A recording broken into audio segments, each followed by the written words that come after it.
ቅዱስና አኻባህ ዘበል ክኸውን ስጋይ ኣብ ቅድሜኻ ቅቡል መንፈሳዊ መስዋዕት ኣእምሮይ ንኸቕርበልካ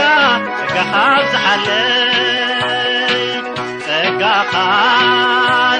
ሃበኒ ጸጋኻ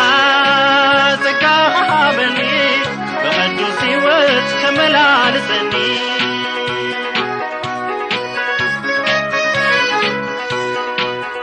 ሰናይን ምሉእን ፍቓድካ መርሚረ ብምሕዳስ ሓሳበይ ተቐይረ ጉያይ ክወድ ንዓኻ ኸሚረ ጸጋኻ ሃበኒ ካብ ዓለም ክፍለክ ጸጋኻ ሃበኒ ጸጋኻ ሃበኒ ልዕሊ ሓጢኣት ከመላልሰኒ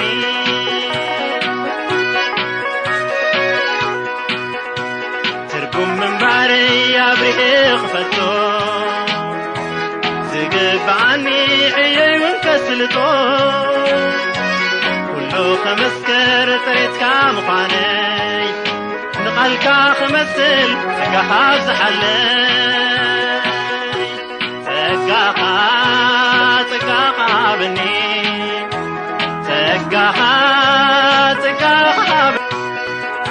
ኣብ ጊዜ ንእስነት ኣብ ዝዕሸል ዕድመይ ብኹሉ ሓይለይ ብኹሉ ፍልጠተይ ኩሉ ፍቓደይ ኩሉ ዘብሎናተይ كوعلو بعيوخا ጸጋኻ ኣብዝሓለይ ጸጋኻ ሃበኒ ጸጋኻ ሃበኒ ኣብ ዕዮኻ እሙን ክገብረኒ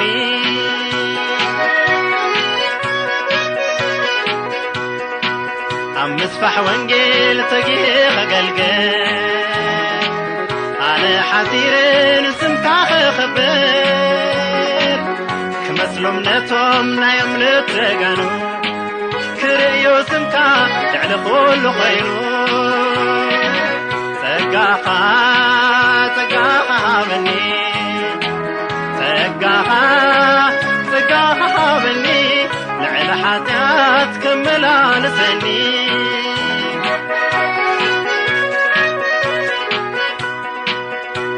ኣብ ምስፋሕ ወንጌል ተጊሄ ኸገልግል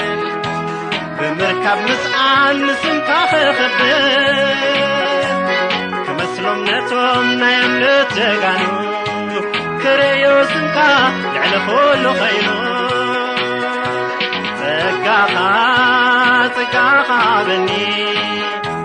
ጸጋኻ ሃበኒ